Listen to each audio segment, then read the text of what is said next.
सरकारी अधिकारी निरीह शिक्षकों जीवन जाइछि।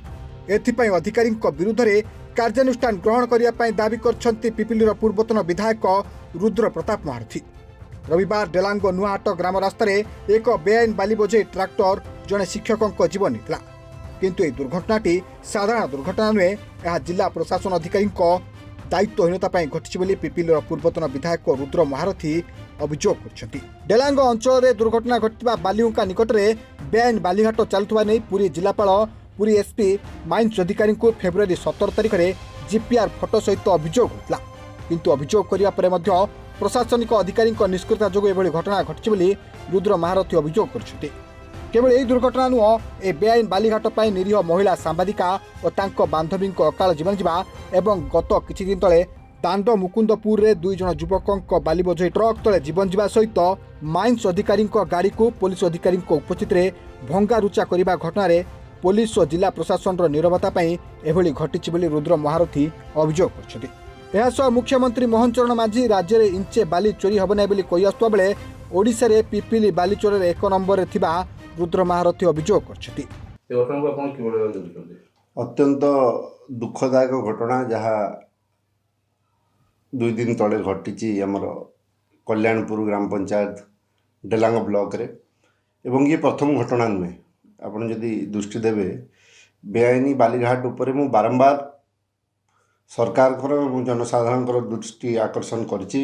सोशल मीडिया रे लाइव करके मध्य डेलांग पिपिली निर्वाचन मंडल रे केमिति बेआईनी बालीघाट चलछि ताकू देखैछि मध्य आपनकर तहसीलदार ठू नहीं कि माइनिंग ऑफिसर ठू नहीं कि कलेक्टर सब कलेक्टर एसपी आईआईसी आमर पिपिली एवं डेलांग समस्त अवगत करैछि। समस्त को जनैछि, खाली जनै नाही लोकेशन मध्य देइछि। विशेषकर देखिए जदि सेही बेआईनी बालीघाट कारण जिते एनएच उपरे बाली पड़ता वरिष्ठ सांबादिका शिला पट्टनायक से बाली देहांत होता, गाड़ी स्लीप कर एक्सीडेंट होता।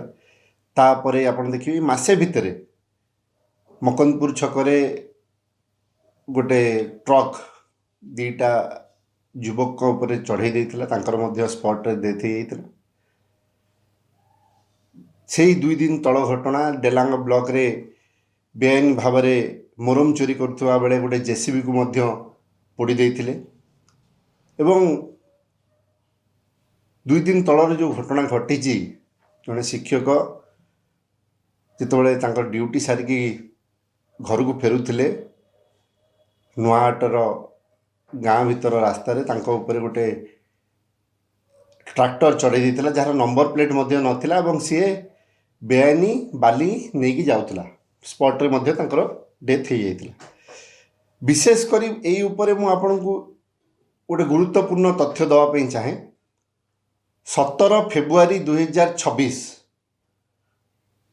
बालीहुंका जोठी बेआईनी बालीघाट चली जोठी एक्सीडेंट है से जगारू से बेआईनी बालीघाट रू से स्पॉट है 300 ରୁ 400 मीटर।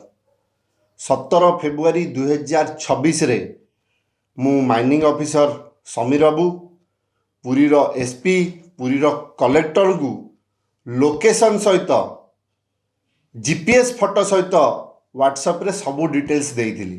केमिति कल्याणपुर जीपी रे दिन दीपरे राति तमाम बेआईनी बालीघाट चली एवं पदक्षेप नवापाई ताकू निवेदन करथिली। 40 दिन बीतीगला पछे से पदक्षेप नेले नहीं एवं जहा कारण 2 दिन तले जड़े शिक्षकर ये बेआईनी बाली चोरा चालान बेले गाड़ी चढ़ेकी डेथ होती। डेलांगरो जयंत कुमार सेठी रिपोर्ट टुडे।